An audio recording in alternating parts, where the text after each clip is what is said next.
where the mind is without fear and the head is held high, where knowledge is free.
Malda জেলা প্রশাসনের উদ্যোগে online class চলছে। এই ক্লাসে সবাইকে স্বাগতম। আমি সমরেশ পাল, অক্রুরমণি করোনেশন ইনস্টিটিউশনের বিজ্ঞান বিভাগের শিক্ষক। শুরু করছি অষ্টম শ্রেণীর তৃতীয় অধ্যায় তাপ বা হিট। প্রথম প্রশ্ন, তাপ কি বা তাপ কাকে বলে? তাপ কি না, তাপ এক ধরনের শক্তি। তাপ কি? তাপ হলো এক প্রকার শক্তি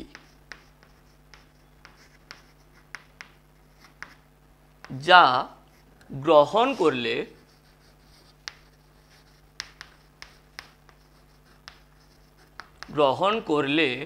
বস্তু উত্তপ্ত হয়। তাপ এক প্রকার শক্তি যা গ্রহণ করলে বস্তু উত্তপ্ত হয় এবং বর্জন করলে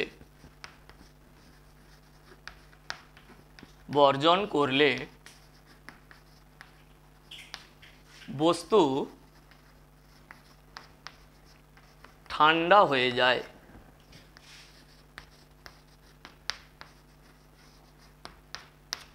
তাহলে তাপ কি? তাপ হলো এক ধরনের শক্তি যা গ্রহণ করলে বস্তু উত্তপ্ত হয় এবং বর্জন করলে বস্তু ঠান্ডা হয়ে যায়। পরের প্রশ্ন, তাপের একক কি? দেখো, তাপ এক ধরনের শক্তি, সুতরাং তাপের একক শক্তির এককের সঙ্গে সমান। শক্তির সিজিএস পদ্ধতিতে একক ক্যালোরি। অ্যাকচুয়ালি শক্তির সিজিএস পদ্ধতিতে একক হচ্ছে আগ। তাপ নামক বিশেষ ধরনের শক্তির সিজিএস পদ্ধতিতে একক হচ্ছে ক্যালোরি এবং এসআই পদ্ধতিতে তাপ শক্তির একক হচ্ছে জুল। তাপের একক বলছি, তাপের একক শক্তির এককের সঙ্গে সমান। তাপের একক হচ্ছে জুল এসআই পদ্ধতিতে, এবং সিজিএস পদ্ধতিতে তাপের একক হলো ক্যালোরি। এটা সিজিএস একক। এবং জুল এবং ক্যালোরির মধ্যে সম্পর্ক 1 ক্যালোরি সমান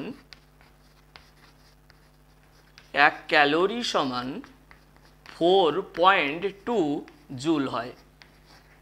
জুল এবং ক্যালোরির মধ্যে পারস্পরিক সম্পর্ক মনে রাখতে হবে, এটা অঙ্কের ক্ষেত্রে কাজে লাগবে। তাহলে তাপের এসআই পদ্ধতিতে একক হচ্ছে জুল, সিজিএস পদ্ধতিতে একক হলো ক্যালোরি। 1 ক্যালোরি সমান 4.2 জুল হয়। তাপ পরিমাপক যন্ত্রের নাম কি? 3 নম্বর প্রশ্ন দিয়ে রেখেছি। দেখো, তাপকে পরিমাপ করা যায় না। কোনো বস্তুর মধ্যে কি পরিমাণ তাপ শক্তি আছে তাকে মেজারমেন্ট করার জন্য কোনো ইনস্ট্রুমেন্ট নেই। কোনো বডির মধ্যে কি পরিমাণ তাপ শক্তি আছে তাকে মেজারমেন্ট করা যায় না। তবে একটা বস্তু যদি তাপ গ্রহণ করে কিংবা কোনো বস্তু যদি তাপ বর্জন করে, ওই বস্তু কি পরিমাণ তাপ গ্রহণ করলো কিংবা কি পরিমাণ তাপ বর্জন করলো তাকে মেজারমেন্ট করা যায়। তাকে মেজারমেন্ট করা যায় যে যন্ত্রের সাহায্যে, তার নাম হচ্ছে ক্যালোরিমিটার। ক্যালোরিমিটার হচ্ছে একটা ইনস্ট্রুমেন্ট যার সাহায্যে তাপের পরিবর্তনকে মেজারমেন্ট করা যায়। কোথাও হিট ট্রান্সফার হচ্ছে, একটা বডি থেকে অন্য জায়গায় হিট ট্রান্সফার হচ্ছে, কতটা হিট ট্রান্সফার হলো তাকে মেজারমেন্ট করা যায় ক্যালোরিমিটার যন্ত্রের সাহায্যে। ওই জন্য লিখলাম গৃহীত বা বর্জিত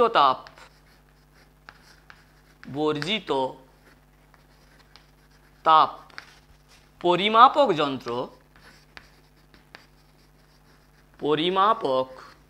যন্ত্র হলো ক্যালোরিমিটার।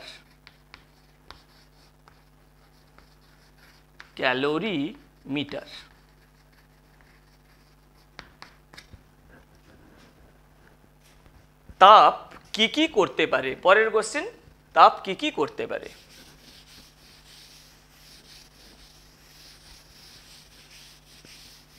দেখো, আমরা জানি পদার্থ হলো তিন ধরনের, কঠিন, তরল এবং গ্যাসীয়। একটি পদার্থের তিনটে অবস্থা আছে, কঠিন অবস্থা,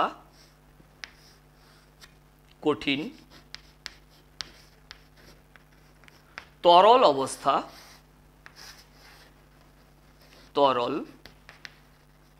এবং গ্যাসীয় অবস্থা।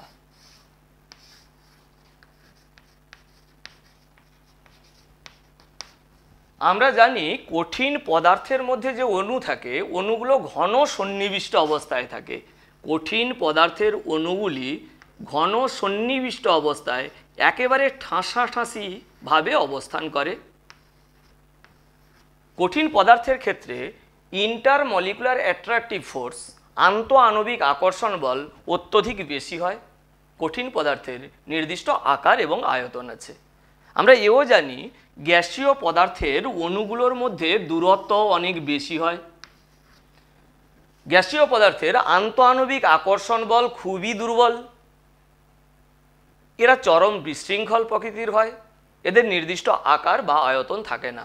যখন যে পাত্রে রাখা হয় গ্যাসীয় পদার্থ, সেই পাত্রের আকার বা আয়তন দখল করে।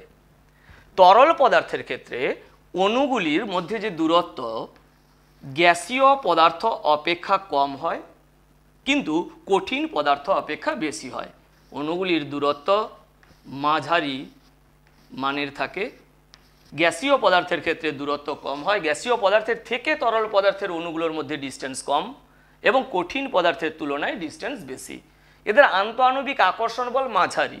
আন্তঃআণবিক আকর্ষণ বল গ্যাসীয় পদার্থের তুলনায় বেশি থাকে এবং কঠিন পদার্থের তুলনায় কম থাকে, এবং এদের নির্দিষ্ট আয়তন আছে কিন্তু তরল পদার্থের নির্দিষ্ট আকার নেই। তো তাপ কি করতে পারে? পদার্থ যে অবস্থাতেই থাকুক না কেন, কঠিন, তরল, গ্যাসীয়, যে কোনো পদার্থে আমি যদি তাপ প্রয়োগ করি ওর আয়তন বেড়ে যায়।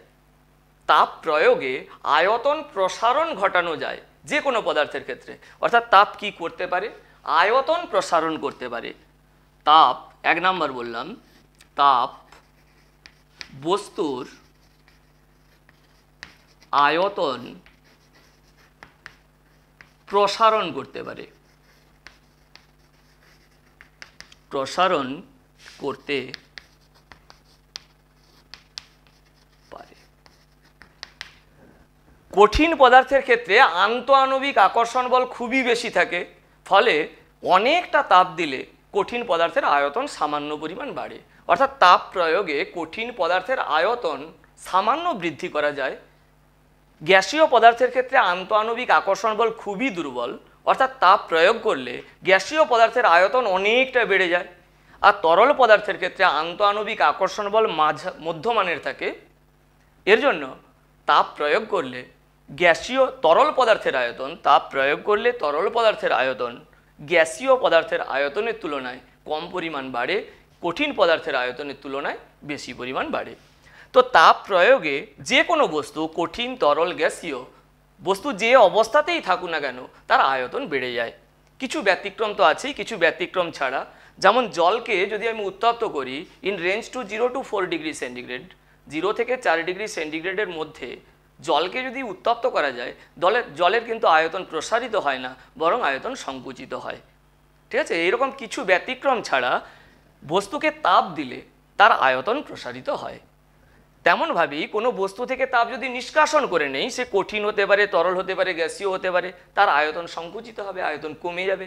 গ্যাসীয় পদার্থের ক্ষেত্রে তাপ নিষ্কাশন করলে আয়তন অনেকটা কমবে, কঠিন পদার্থের ক্ষেত্রে তাপ নিষ্কাশন করলে আয়তন নগণ্য পরিমাণ, সামান্য পরিমাণ কমবে, এবং তরল পদার্থের ক্ষেত্রে তাপ বর্জন করলে, তাপ হ্রাস করলে আয়তন গ্যাসীয় পদার্থের ক্ষেত্রে কম পরিমাণ এবং কঠিন পদার্থের ক্ষেত্রে কঠিন পদার্থের থেকে বেশি পরিমাণ কমবে। তো তাপ প্রয়োগে বস্তুর আয়তনের প্রসারণ করা যায়।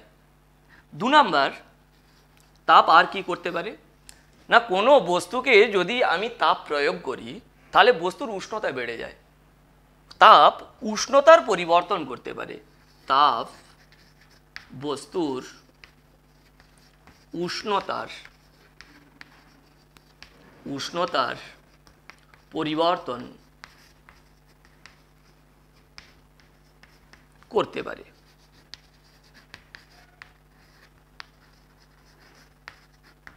যে কোনো পদার্থ কঠিন হতে পারে, তরল হতে পারে, গ্যাসীয় হতে পারে, বস্তুকে যদি আমি উত্তপ্ত করি তাহলে ওর উষ্ণতা বেড়ে যাবে, আর যদি বস্তুকে শীতল করি ওর উষ্ণতা কমে যাবে। আমরা বলেছি তাপ এমন এক ধরনের শক্তি, তাপ এক ধরনের শক্তি যা গ্রহণ করলে বস্তু উত্তপ্ত হয়। উত্তপ্ত হয় মানে কি, বস্তুর উষ্ণতা বেড়ে যায়। তাপ এক ধরনের শক্তি যা বর্জন করলে বস্তু ঠান্ডা হয়ে যায়। ঠান্ডা হয়ে যায় মানে কি না, ওর উষ্ণতা কমে যায়। তাহলে কঠিন, তরল, গ্যাসীয় যে কোনো পদার্থের ক্ষেত্রে বস্তুকে যদি তাপ প্রয়োগ করো ওর উষ্ণতা বেড়ে যাবে, তাপ নিষ্কাশন করলে ওর উষ্ণতা কমে যাবে, অর্থাৎ বস্তুর উষ্ণতার পরিবর্তন করতে পারে। 3 নাম্বার, তাপ বস্তুর অবস্থার পরিবর্তন করতে পারে। অবস্থার পরিবর্তন করতে পারে।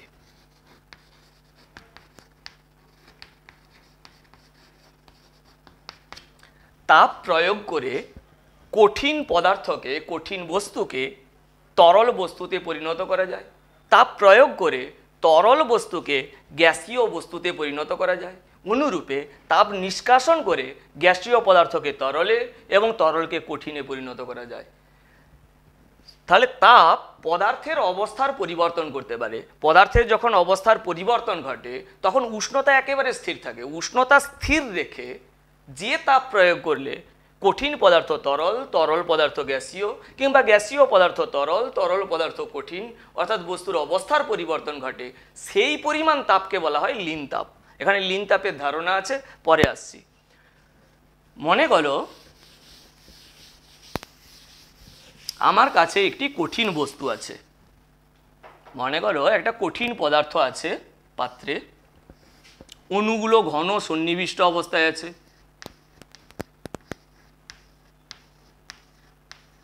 এটা কঠিন পদার্থ।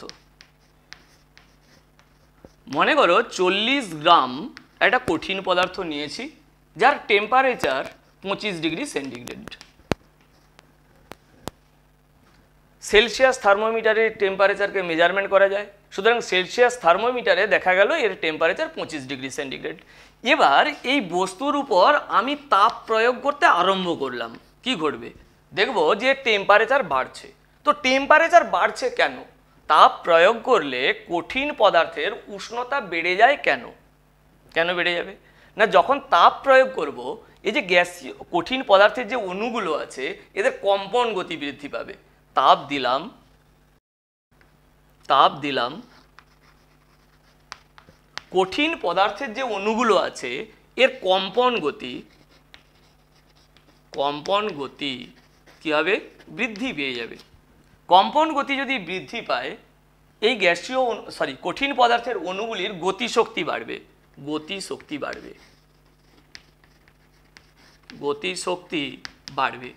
আর গতিশক্তি বাড়লে উষ্ণতা বাড়বে।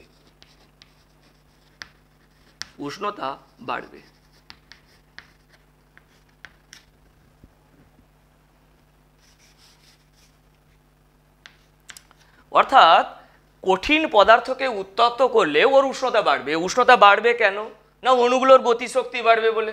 অণুগুলির গতিশক্তি বাড়বে কেন? না অণুগুলির কম্পন গতি বেড়ে যাবে। অণুগুলির কম্পন গতি বাড়বে কেন? না তাপ প্রয়োগ করার ফলে। তাপ প্রয়োগে অণুগুলির কম্পন গতি বাড়বে। তাহলে আমি দেখতে পাবো এর উষ্ণতা বাড়ছে বাড়ছে বাড়ছে বাড়ছে, বাড়তে বাড়তে বাড়তে বাড়তে আমি দেখব যে এই কঠিন পদার্থ একটা সময় গলে তরলে পরিণত হতে আরম্ভ করেছে।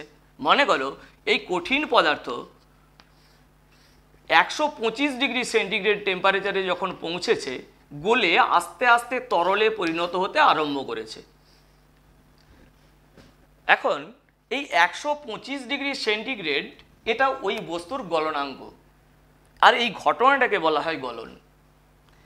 কঠিন পদার্থকে উত্তপ্ত করলে কঠিন পদার্থ একটা সময় গলে তরলে পরিণত হয়, এই ঘটনাটাকে বলে গলন। কঠিন পদার্থের গলে তরলে পরিণত হওয়া এই ঘটনাটাকে বলা হয় গলন। গলন। এবং প্রমাণ বায়ুমণ্ডলীয় চাপে যে নির্দিষ্ট উষ্ণতায় একটি কঠিন পদার্থ গলতে শুরু করে তাকে ওই কঠিন পদার্থের গলনাঙ্ক বলে। যে কঠিন পদার্থ নিয়ে আমি এক্সাম্পল দিচ্ছি সেই কঠিন পদার্থের গলনাঙ্ক কত? না 125 ডিগ্রি সেন্টিগ্রেড। 125 ডিগ্রি সেন্টিগ্রেড উষ্ণতায় ও গলতে আরম্ভ করেছে। 40 গ্রামের কঠিন পদার্থ নিয়েছি, আস্তে আস্তে গলছে গলছে, এখনও আমি তাপ প্রয়োগ করেই যাচ্ছি, তাপ প্রয়োগ করছি, কিন্তু এখন আর ওর উষ্ণতা আর বাড়বে না। বলতে শুরু করেছে 125 ডিগ্রি সেন্টিগ্রেড উষ্ণতায়, গলন সম্পন্ন হবে 125 ডিগ্রি সেন্টিগ্রেড উষ্ণতায়। যতক্ষণ কঠিন পদার্থটা গলছে ততক্ষণ ওই পদার্থের উষ্ণতার কোনোরূপ পরিবর্তন হবে না। অর্থাৎ 40 গ্রাম কঠিন পদার্থ নিয়েছি, প্রথমে দেখলাম 1 গ্রাম পদার্থ গলছে, আমি তাপ দিয়েই যাচ্ছি। 1 গ্রাম পদার্থ গললো, তারপরে 2 গ্রাম পদার্থ গললো, তারপরে 3 গ্রাম পদার্থ গললো, আস্তে আস্তে পদার্থ গলে তরলে পরিণত হচ্ছে। সম্পূর্ণ কঠিন পদার্থ অর্থাৎ 40 গ্রাম কঠিন পদার্থ গলে সম্পূর্ণরূপে তরলে পরিণত না হওয়া পর্যন্ত 125 ডিগ্রি সেন্টিগ্রেড ওর উষ্ণতা কিন্তু স্থির থাকবে। অর্থাৎ গলনাঙ্কে যখন বস্তুর অবস্থার পরিবর্তন ঘটে তখন কিন্তু উষ্ণতা একেবারে স্থির থাকে। এই তাপটা তাহলে কোথায় যাচ্ছে? এখানে যে তাপ দিচ্ছি উষ্ণতা বাড়ছে না, তাহলে এই তাপটা কি করছে? না বস্তুর অবস্থার পরিবর্তন করছে। এখানে যে তাপটা দিচ্ছি বস্তুর অবস্থার পরিবর্তন করার জন্য যে তাপটা প্রয়োজন হয় সেই তাপটাকেই বলা হয় লীন তাপ। লীন তাপ কি? লীন তাপ একটা তাপ যে তাপ শুধুমাত্র বস্তুর অবস্থার পরিবর্তন করতে পারে উষ্ণতাকে অপরিবর্তিত রেখে। দেখো এখানে আমি তাপ প্রয়োগ করেছি, কঠিন পদার্থকে তাপ প্রয়োগ করেছি, এই তাপটা কোথায় যাচ্ছে? এর উত্তর হলো উষ্ণতা বাড়াচ্ছে। এই তাপ কোথায় যাচ্ছে? লেখা আছে তাপ কোথায় যাচ্ছে, তাপ দিয়েছি, ফলে অণুগুলোর কম্পন গতি বেড়েছে। কম্পন গতি বেড়েছে তো অণুগুলোর গতিশক্তি বেড়েছে, গতিশক্তি বেড়েছে তো উষ্ণতা বেড়েছে। তো কঠিন পদার্থকে উত্তপ্ত করেছি, তাপ দিয়েছি, এই তাপটা কোথায় যাচ্ছে? না বস্তুর উষ্ণতা বৃদ্ধি করতে কাজে লাগছে। এখন বস্তুটা যখন গলতে আরম্ভ করলো তখন তাপ দিয়ে গেছি অথচ উষ্ণতা বাড়েনি, তাহলে তাপটা কোথায় গেল? না তাপটা বস্তুর অবস্থার পরিবর্তন করতে সাহায্য করলো। তাপ কি করতে পারে? তাপ বস্তুর অবস্থার পরিবর্তন করতে পারে। অর্থাৎ উষ্ণতা অপরিবর্তিত রেখে শুধুমাত্র অবস্থার পরিবর্তন করার জন্য যে তাপের প্রয়োজন হয় সেই তাপটাকে বলা হয় লীন তাপ। আমরা পরে আসব। তাহলে গলন গেল, গলনের ডেফিনেশন পরীক্ষায় পড়ে, গলনাঙ্কও পরীক্ষায় পড়ে। গলনাঙ্ক কি? না প্রমাণ বায়ুমণ্ডলীয় চাপে যে নির্দিষ্ট উষ্ণতায় একটি কঠিন পদার্থ গলতে শুরু করে এবং সম্পূর্ণ কঠিন পদার্থ গলে তরলে পরিণত না হওয়া পর্যন্ত ওই উষ্ণতা স্থির থাকে, তাকে ওই কঠিন পদার্থের গলনাঙ্ক বলে। যেমন আমি যে কঠিন পদার্থ নিয়ে আমি এক্সাম্পল দিচ্ছি এর গলনাঙ্ক হচ্ছে 125 ডিগ্রি সেন্টিগ্রেড। যেমন বরফের গলনাঙ্ক হচ্ছে 0 ডিগ্রি সেন্টিগ্রেড। এগুলো মনে রাখবে, বরফের গলনাঙ্ক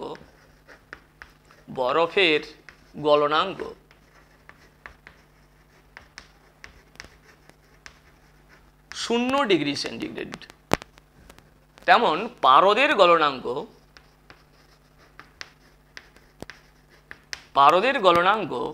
-39.5 ডিগ্রি সেন্টিগ্রেড। তোমাদের একটা গলনাঙ্কের একটা বক্স আছে, বিভিন্ন পদার্থের গলনাঙ্ক ওখানে লেখা আছে। মোটামুটি বরফ এবং পারদের গলনাঙ্ক মনে রাখার চেষ্টা করবে। এবার এই বস্তুকে আরও উত্তপ্ত করছি, এরপরে কি দেখব? এই বস্তুটার ফের উষ্ণতা বাড়ছে, তরল পদার্থে পরিণত হচ্ছে, এর উষ্ণতা আবার বাড়ছে। সেলসিয়াস থার্মোমিটার প্লেস করে রেখেছি, সেলসিয়াস থার্মোমিটারে আমি দেখতে পাবো ওর উষ্ণতা আরও বাড়ছে। টেম্পারেচার বাড়ছে। এখানে টেম্পারেচার বাড়ছে কেন?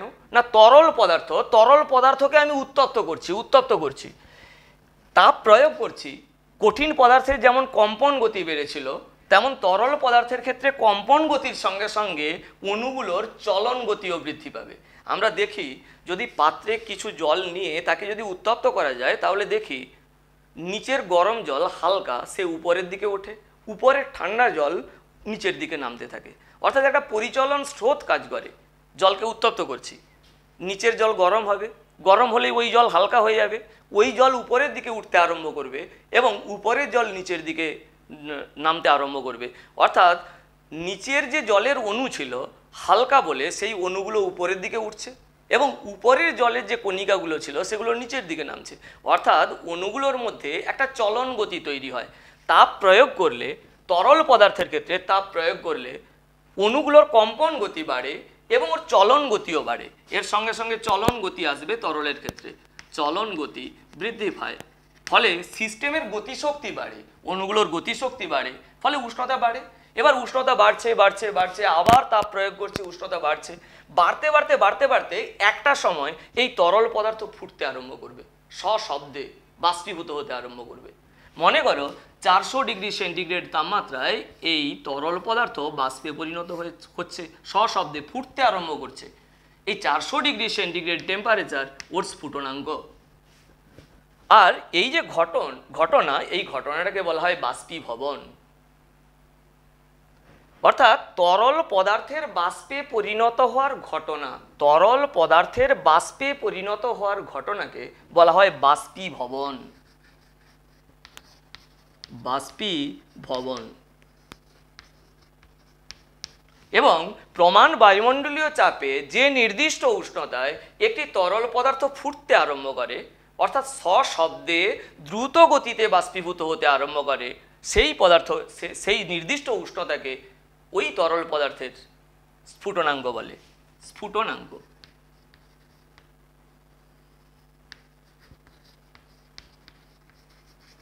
তাহলে তোমাকে করতে হবে বাষ্পীভবন কাকে বলে এবং স্ফুটনাঙ্ক কাকে বলে।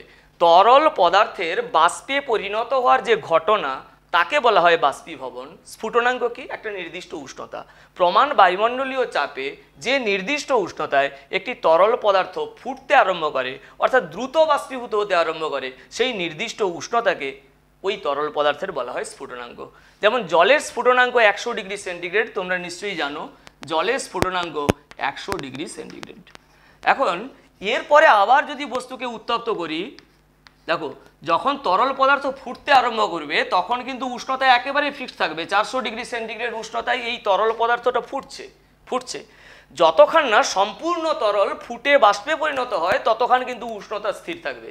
আমি তাপ দিয়ে যাচ্ছি, ওই তাপটা কোথায় যাচ্ছে? না, ওই তাপটা বস্তুর অবস্থার পরিবর্তন করছে। তরল থেকে বাষ্পীয় দশায় স্থানান্তরিত করার জন্য তাপ শক্তির প্রয়োজন হয়, ওই তাপটা ওই কাজেই ইউটিলাইজ হয়ে যাচ্ছে। যখন তরল পদার্থকে আমি উত্তপ্ত করেছি, তাপ প্রয়োগ করেছি, ওই তাপটা কি করেছে? ওই তাপটা তরল পদার্থের উষ্ণতা বৃদ্ধি করেছে। কিন্তু যখন তরল পদার্থ ফুটতে আরম্ভ করেছে, ফুটনাঙ্কে পৌঁছেছে, আমি তাপ প্রয়োগ করছি কিন্তু তরল পদার্থের উষ্ণতা বাড়ছে না, তাহলে ওই তাপটা কোথায় যাচ্ছে? ওই তাপটা এই তরল পদার্থকে বাষ্পীয় দশায় রূপান্তরিত করতে কাজে লাগছে।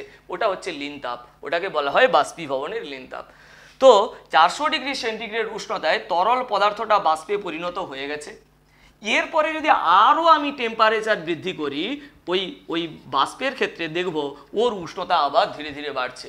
অর্থাৎ কোনো গ্যাসীয় পদার্থকে উত্তপ্ত করলে ওর উষ্ণতা বাড়ে। কেন বাড়ে? না, তাপ প্রয়োগ করলে ওর কম্পন গতি বাড়ে, চলন গতি বাড়ে, চলন গতি আরও দ্রুত বাড়তে থাকবে। গ্যাসগুলো চরম বিশৃঙ্খল, তার র্যান্ডম মোশন আছে। তো যত আমি তাপ দেব ওই অণুগুলোর কম্পন গতি, ঘূর্ণন গতি এবং চলন গতি, 3 ধরনের গতি বৃদ্ধি পাবে। ফলে গ্যাসীয় অণুগুলোর গতিশক্তি বাড়বে, ফলে ওর উষ্ণতা বাড়বে। অর্থাৎ এখান থেকে তোমাকে করতে হবে গলন কাকে বলে, গলনাঙ্ক কাকে বলে, বাষ্পীভবন কাকে বলে, স্ফুটনাঙ্ক কাকে বলে। আরেকবার বলি, গলন কঠিন পদার্থ গলে তরলে পরিণত হওয়ার যে ঘটনা তাকে বলা হয় গলন। বাষ্পীভবন কাকে বলে? না, তরল পদার্থ বাষ্পে পরিণত হওয়ার যে ঘটনা তাকে বলা হয় বাষ্পীভবন। গলনাঙ্ক কাকে বলে? যে নির্দিষ্ট উষ্ণতায় প্রমাণ বায়ুমণ্ডলীয় চাপে একটি কঠিন পদার্থ গলতে শুরু করে এবং সমগ্র কঠিন পদার্থ গলে তরলে না পরিণত হওয়া পর্যন্ত উষ্ণতা স্থির থাকে, সেই নির্দিষ্ট উষ্ণতাকে বলা হয় গলনাঙ্ক। স্ফুটনাঙ্ক কাকে বলে? যে নির্দিষ্ট উষ্ণতায় একটি তরল পদার্থ ফুটতে আরম্ভ করে, সশব্দে দ্রুত বাষ্পীভূত হয়, সেই নির্দিষ্ট উষ্ণতাকে ওই তরল পদার্থের স্ফুটনাঙ্ক বলে।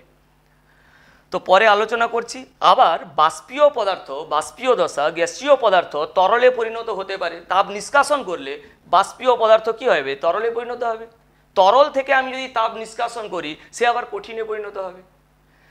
তো তরল পদার্থকে, গ্যাসীয় পদার্থকে তরলে পরিণত করার যে ঘটনা, তাকে বলা হয় ঘনীভবন। আর তরল পদার্থ থেকে কঠিনে রূপান্তরিত হওয়ার যে ঘটনা, তাকে বলা হয় কঠিনীভবন। অর্থাৎ গলনের উল্টো হচ্ছে কঠিনীভবন এবং বাষ্পীভবনের উল্টোটা হচ্ছে ঘনীভবন। কঠিন পদার্থ গলে তরলে পরিণত হওয়ার ঘটনাকে বলা হয় গলন। তরল পদার্থ থেকে যদি তাপ নিষ্কাশন করে নেই, তাহলে ওই তরল পদার্থটা কঠিন পদার্থে পরিণত হয়, এই ঘটনাটাকে বলা হয় কঠিনীভবন। তেমনি তাপ প্রয়োগ করে তরল পদার্থকে বাষ্পে পরিণত করার যে ঘটনা, তাকে বলা হয় বাষ্পীভবন এবং তাপ নিষ্কাশন করে বাষ্পীয় পদার্থকে তরল পদার্থে রূপান্তরিত করার যে ঘটনা, তাকে বলা হয় ঘনীভবন। তাহলে তাপ কি কি করতে পারে? তাপ প্রয়োগে বস্তুর আয়তন প্রসারণ করা যায়, অর্থাৎ তাপ বস্তুর আয়তন প্রসারণ করতে পারে, বস্তুর উষ্ণতার পরিবর্তন করতে পারে, বস্তুর অবস্থার পরিবর্তন করতে পারে। তাপ ও উষ্ণতার মধ্যে পার্থক্য লেখো। দেখো যদি দুটো বস্তুকে কোনোদিন সংস্পর্শে আনি, তাহলে কি ঘটবে? তাদের মধ্যে তাপের আদান প্রদান ঘটবে কি ঘটবে না, সেটা নির্ভর করবে ওই বস্তুদ্বয়ের উষ্ণতার উপর। উষ্ণতার পার্থক্য থাকলে তবেই তাপের আদান প্রদান ঘটবে। মনে করো একটা বস্তু আছে, মনে করো বস্তু এ, একটা বস্তু, এটা মনে করো এ, এর নির্দিষ্ট উষ্ণতা আছে। আরও একটা বস্তু, মনে করো বি বস্তু। এই দুটো বস্তুকে আমি পরস্পর সংস্পর্শে আনলাম, তাহলে এদের মধ্যে তাপের আদান প্রদান ঘটবে কি ঘটবে না, সেটা নির্ভর করবে এই বস্তুদ্বয়ের উষ্ণতা কত আছে তার উপর। যদি এ বস্তুর উষ্ণতা টি এ যদি দেখা যায় টি বির সঙ্গে সমান আছে, তাহলে বলবো তাপের আদান প্রদান ঘটবে না।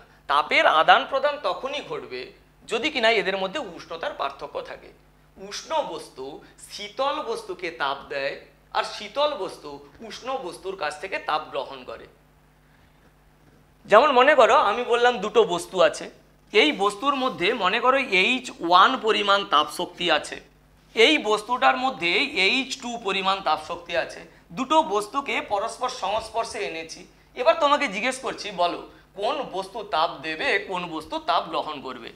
আমি বলে দিলাম H1 is greater than H2, অর্থাৎ এ বস্তুর তাপ বেশি আছে, বি বস্তুর তাপ কম আছে। তাহলে দুটো বস্তুকে সংস্পর্শে আনলে কে কাকে তাপ দেবে, এটা কিন্তু বলা যাবে না। দুটো বস্তুকে সংস্পর্শে আনলে কে কাকে তাপ দেবে আর কে তাপ গ্রহণ করবে, সেটা নির্ভর করে উষ্ণতার উপর, তাপের উপর নির্ভরশীল নয়। যেমন আমি বললাম একটা ড্রামে মনে করো অনেক জল আছে, মনে করো 50 গ্যালন জল আছে, 50 গ্যালন জল আছে। আর মনে করো একটা বালতিতে জল আছে 5 লিটার। আমি বললাম এই ড্রাম এবং বালতিকে একটা ছোট্ট পাইপ লাইন দিয়ে কানেক্ট করলাম, তাহলে কে কাকে জল দেবে? এর উত্তর হলো বলা যাবে না। দেখতে হবে এই ড্রাম এবং বালতি কে উপরে আছে কে নিচে আছে। জল সবসময় উঁচু স্থান থেকে নিচু স্থানের দিকে প্রবাহিত হয়। যদি দেখা যায় ড্রাম উপরে আছে বালতি নিচে আছে, তো পাইপ লাইন দিয়ে যদি জয়েন করি, তাহলে ড্রাম থেকে বালতির দিকে জল আসবে। আর যদি দেখা যায় বালতি উপরে রেখেছি, অনেক টেবিলের উঁচুতে বালতি রেখেছি, নিচে ড্রাম রেখেছি, পাইপ লাইন দিয়ে যদি আমি কানেকশন করি, তাহলে বালতির জল ট্রান্সফার হবে ড্রামে।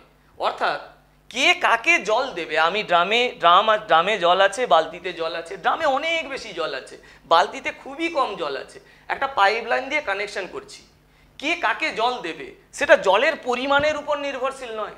এখানে জল অনেক বেশি আছে, ওখানে জল অনেক কম আছে, জলের পরিমাণের উপর নির্ভরশীল নয়। দেখতে হবে আমাকে ড্রাম এবং বালতিতে যে জল আছে কে উঁচুতে আছে, যে উঁচু স্থানে আছে সে জল দেবে যে নিচু স্থানে আছে তাকে। তেমনি এখানে দুটো বস্তু আছে, তাদের তাপের পার্থক্য আছে। তো দুটো বস্তুকে সংস্পর্শে আনলে কে কাকে তাপ দেবে সেটা তাপ শক্তির উপর নির্ভরশীল নয়, সেটা নির্ভরশীল এই বস্তুর উষ্ণতার উপর। তাপ কার বেশি আছে কার কম আছে সেটা বুঝে লাভ নেই। অর্থাৎ এই বস্তুর উষ্ণতা মনে করো, উষ্ণতা যদি মনে করো এটার মনে করো T1, এটার উষ্ণতা মনে করো T2। আমি বললাম T2 is greater than T1, T2 is greater than T1। তাহলে বি বস্তুর উষ্ণতা বেশি আছে। তাহলে দুটো বস্তুকে যখন আমি সংস্পর্শে আনবো, এটা মনে করো এ বস্তু, এটা মনে করো বি বস্তু, দুটো বস্তুকে আমি সংস্পর্শে আনছি। যেহেতু বি বস্তুর উষ্ণতা বেশি আছে, বি বস্তু এ বস্তুকে তাপ দেবে, হিট ট্রান্সফার করবে বি থেকে এ এর দিকে। অর্থাৎ উষ্ণ বস্তু শীতল বস্তুকে তাপ দেয়, শীতল বস্তু উষ্ণ বস্তুর কাছ থেকে তাপ গ্রহণ করে। উষ্ণ বস্তু শীতল বস্তুকে যে পরিমাণ তাপ দেবে, শীতল বস্তু উষ্ণ বস্তু থেকে সেই পরিমাণই তাপ গ্রহণ করবে। তাহলে তাপ এবং উষ্ণতার যদি পার্থক্য বলতে হয়, প্রথমেই ডেফিনেশন লিখবে, তাপ এক ধরনের শক্তি, আর উষ্ণতা কি? উষ্ণতা একটা বস্তুর তাপীয় অবস্থা।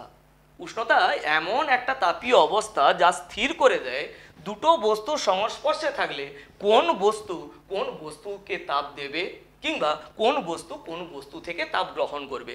উষ্ণতা কি? বস্তুর তাপীয় অবস্থা। দুটো বস্তু সংস্পর্শে নিয়ে এলে কে কাকে তাপ দেবে, আদৌ তাপ দেবে কিনা, যে ভৌত রাশি ঠিক করবে তার নাম হচ্ছে উষ্ণতা। তাহলে তাপ এবং উষ্ণতার পার্থক্য লিখতে গেলে প্রথমে ডেফিনেশন, দ্বিতীয় নাম্বার তার ইউনিট লিখতে পারো। তাপের সিজিএস পদ্ধতিতে একক হচ্ছে ক্যালোরি, এসআই পদ্ধতিতে একক হচ্ছে জুল, আর উষ্ণতার সিজিএস পদ্ধতিতে একক হচ্ছে ডিগ্রি সেন্টিগ্রেড এবং এসআই পদ্ধতিতে একক হচ্ছে ডিগ্রি কেলভিন বা কেলভিন। দ্বিতীয় নাম্বার পার্থক্য। তৃতীয় নাম্বার পার্থক্য তুমি লিখতে পারো, কিছু পরিমাণ জলের সঙ্গে তার উপরিতলের যা সম্পর্ক আছে, তাপের সঙ্গে উষ্ণতার সেই সম্পর্ক আছে। দুটো সিস্টেমকে যদি পাইপলাইন দিয়ে, তরল পদার্থ আছে দুটো সিস্টেমের মধ্যে, যদি পাইপলাইন দিয়ে জয়েন করি, কে কাকে জল দেবে বা তরল পদার্থ দেবে সেটা তরল পদার্থের পরিমাণের উপর নির্ভরশীল নয়, উচ্চতার উপর নির্ভরশীল। অর্থাৎ কিছু পরিমাণ জলের সঙ্গে তার উপরিতলের যে সম্পর্ক আছে, তাপ শক্তির সঙ্গে উষ্ণতার সেরূপ সম্পর্ক আছে। দুটো বস্তু মনে করো, একটা লোহার টুকরো আছে, ছোট্ট লোহার টুকরো, আর একটা বড় লোহার জাহাজ আছে। দুজনেরই টেম্পারেচার 25 ডিগ্রি সেন্টিগ্রেড। আমি লোহার জাহাজের মধ্যে যদি লোহার টুকরোটা রেখে দিই, কে কাকে তাপ দেবে? না, কেউ কাকেও তাপ দেবে না। এখানে টেম্পারেচার সমান আছে, কেউ কাকেও তাপ দেবে না, এখানে তাপের আদান প্রদান ঘটবে না, সেম টেম্পারেচারে যেহেতু বস্তুগুলো আছে। যদিও অত বড় লোহার জাহাজ, সেখানে তাপ শক্তি অনেক বেশি আছে। ছোট্ট লোহার টুকরো, ওখানে তাপ কম আছে। ছোট্ট লোহার টুকরোতে তাপ কম আছে, লোহার জাহাজে তাপ অনেক বেশি আছে। কিন্তু দুটোই যেহেতু সেম উষ্ণতা 25 ডিগ্রি সেন্টিগ্রেডে আছে, কেউ কাকেও তাপ দেবে না। এবার আমি লোহার টুকরোকে যদি গ্যাস বার্নারে উত্তপ্ত করে লোহার জাহাজের উপরে ফেলে দেই, তাহলে কি ঘটবে? না, লোহার টুকরো তখন তাপ দেবে লোহার জাহাজকে। যদিও লোহার জাহাজে তাপ অনেক বেশি আছে, লোহার টুকরোয় তাপ কম আছে, কিন্তু তাপের উপর নির্ভরশীল নয়, কে কোন বস্তু তাপ দেবে আর কোন বস্তু তাপ গ্রহণ করবে সেটা তাপের উপর নির্ভরশীল নয়। আমি লোহার টুকরোকে উত্তপ্ত করে জাহাজে ফেলেছি, ফলে ওর টেম্পারেচার বেড়ে গেছে। তাহলে জাহাজের টেম্পারেচার 25 ডিগ্রি সেন্টিগ্রেড, কিন্তু লোহার টুকরোর উষ্ণতা 25 ডিগ্রি সেন্টিগ্রেডের বেশি আছে। তাহলে দুটো বস্তুর সংস্পর্শে এলে লোহার টুকরো জাহাজকে তাপ দেবে আর জাহাজ তাপ গ্রহণ করবে। এবার বস্তু দ্বারা গৃহীত বা বর্জিত তাপ কোন কোন বিষয়ের উপর নির্ভরশীল?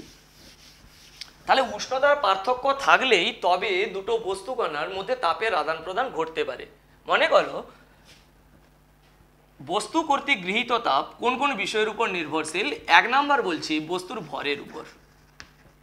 বস্তুর ভরের উপর, ভরের উপর। কোনো বস্তু কর্তৃক গৃহীত বা বর্জিত তাপকে যদি আমি এইচ বলি, তাহলে এইচ সমানুপাতিক এম। বস্তুর ভর যদি বেশি হয়, বস্তু কর্তৃক গৃহীত বা বর্জিত তাপের মানও বেশি হবে। দু নাম্বার বলছি দুটো বস্তুর উষ্ণতার পার্থক্যের উপর। উষ্ণতার পার্থক্য থাকলেই তবে তাপের আদান প্রদান ঘটবে। উষ্ণতার পার্থক্য যত বেশি হবে তত কিন্তু তাপের আদান প্রদান দ্রুত গতিতে, বা গৃহীত বা বর্জিত তাপের মান বেশি হবে। অর্থাৎ বস্তুদ্বয়ের উষ্ণতার পার্থক্যের উপর উষ্ণতার পার্থক্যের উপর।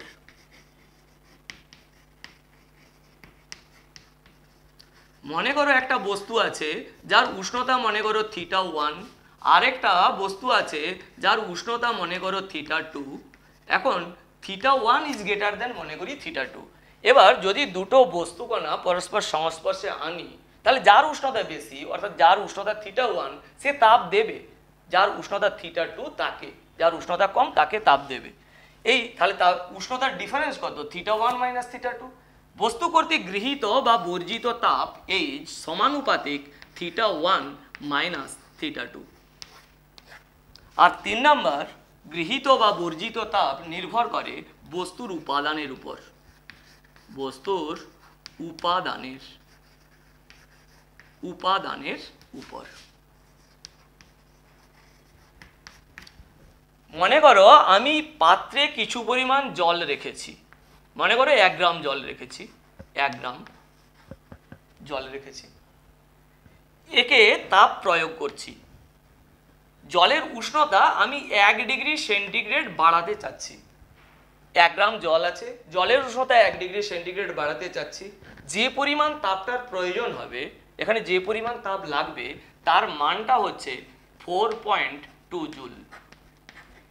আবার মনে করো একটা তামার খণ্ড আছে, মনে করো 1 গ্রাম তামার খণ্ড নিয়েছি, তাকে আমি উত্তপ্ত করলাম। তামার খণ্ডটাও 1 গ্রাম, তাকে 1 ডিগ্রি সেন্টিগ্রেড তার উষ্ণতা বাড়াচ্ছি।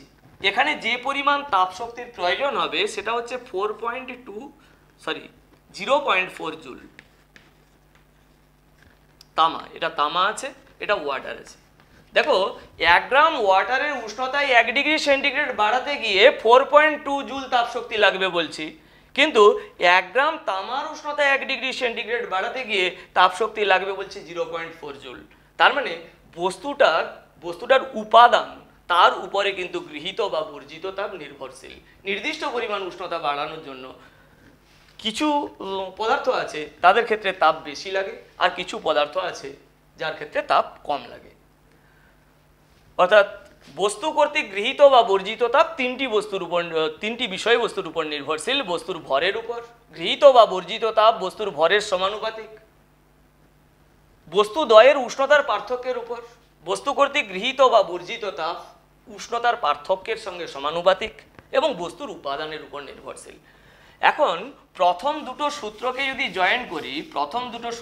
জয়েন করি যৌগিক ভেদে, তাহলে আমি বলতে পারি এখানে লেখা আছে H সমানুপাতিক M, এখানে লেখা আছে H সমানুপাতিক θ1 মাইনাস θ2, অর্থাৎ উষ্ণতার পার্থক্য।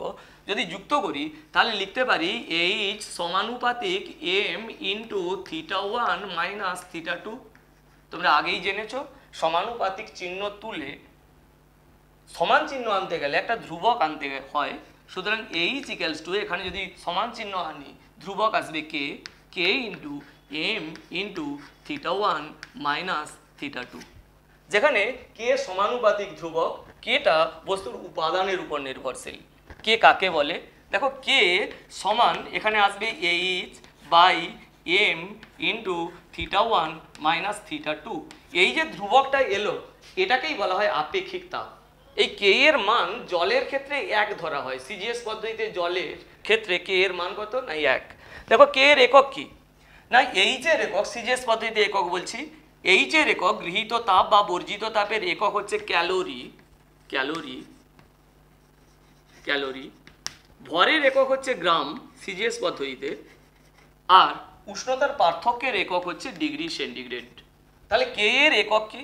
না k এর একক হচ্ছে calorie per gram into degree centigrade. এটা সিজিএস পদ্ধতিতে k এর একক।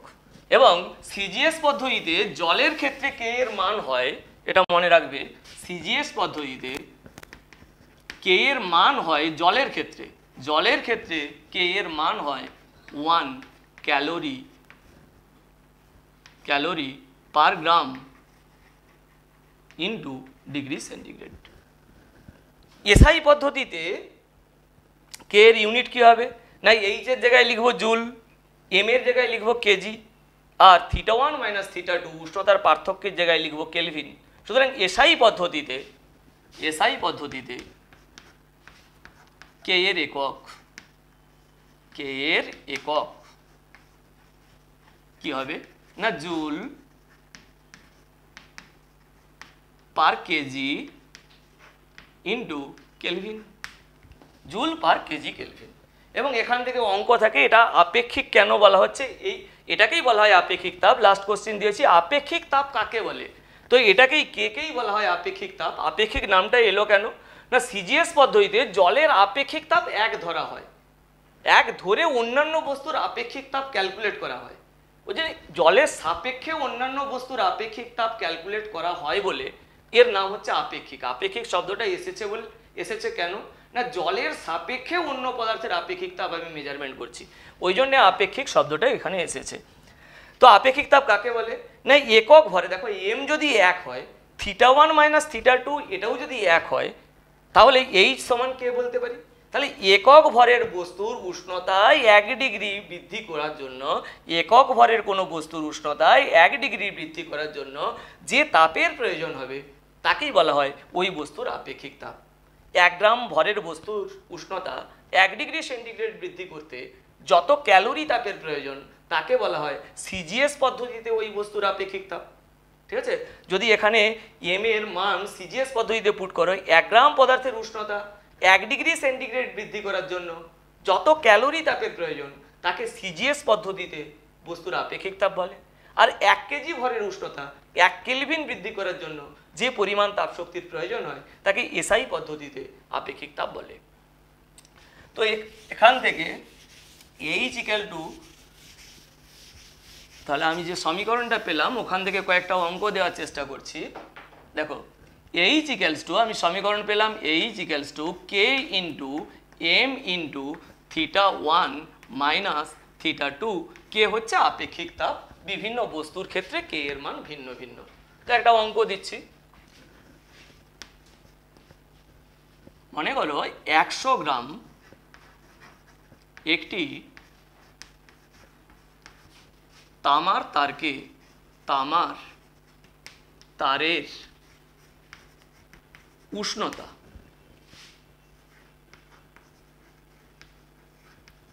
25 ডিগ্রি সেন্টিগ্রেড থেকে বাড়িয়ে 75 ডিগ্রি সেন্টিগ্রেড এ নিয়ে আসতে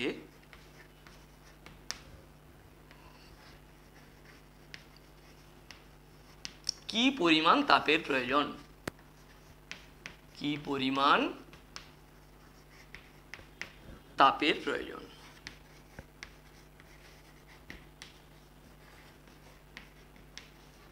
তাহলে প্রয়োজনীয় তাপ এইচ বার করতে বলেছে, বস্তু কর্তৃক গৃহীত তাপ আমি বার করব। আপেক্ষিক তাপ দেওয়া থাকবে অঙ্কে, তামার আপেক্ষিক তাপ, তামার আপেক্ষিক তাপ দেওয়া আছে মনে করো 0.09 ক্যালোরি পার গ্রাম ডিগ্রি সেন্টিগ্রেড। তাহলে এই অঙ্কে দেখো গৃহীত তাপ এইচ আমি বার করব, কি পরিমাণ তাপের প্রয়োজন বলেছে।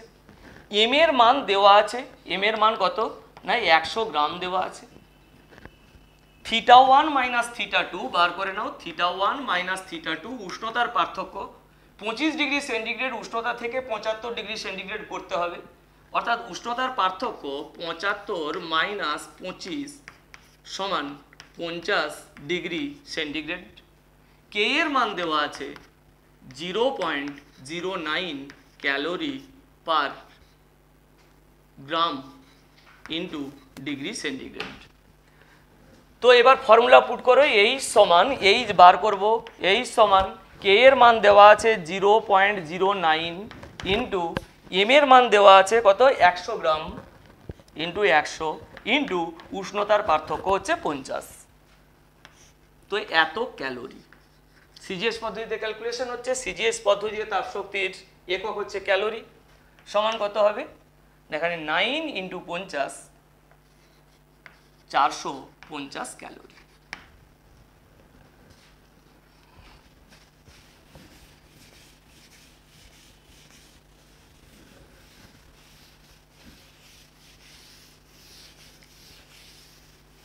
আরেকটা অঙ্ক দিচ্ছি, মনে করো কোশ্চিন 25 ডিগ্রি সেন্টিগ্রেড উষ্ণতায়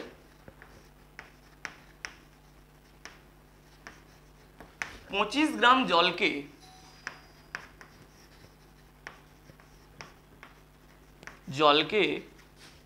420 ক্যালোরি তাপ দেওয়া হলো। 420 জুল করে দাও, জুল তাপ দেওয়া হলো।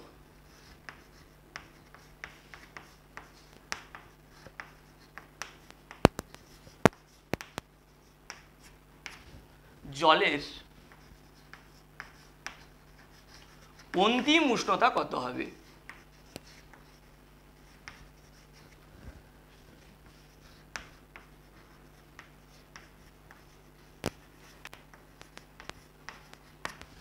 তো সিজিএস পদ্ধতিতে অঙ্ক করব। জল কর্তৃক গৃহীত তাপ দেওয়া আছে 420 জুল। 420 জুল ওটাকে আমি ক্যালোরি এককে কনভার্ট করতে যাচ্ছি। এইচ এর মান লেখা আছে 420 জুল। আমি যেহেতু সিজিএস পদ্ধতিতে অঙ্ক করব, কারণ সিজিএস পদ্ধতিতে জলের আপেক্ষিক তাপের মান জানা আছে 1 ক্যালোরি পার গ্রাম ডিগ্রি সেন্টিগ্রেড। তো এই জুলকে আমি ক্যালোরি এককে কনভার্ট করব। 1 ক্যালোরি সমান 4.2 জুল হয়। তাহলে জুলকে ক্যালোরি এককে কনভার্ট করতে গেলে আমাকে কি করতে হবে না 4.2 দিয়ে ভাগ করতে হবে, তাহলে ক্যালোরি এককে চলে আসবে। পয়েন্ট তুললাম, উপরে একটা 10 এলো, 42 120, তাহলে 10 এলো সমান 100 ক্যালোরি।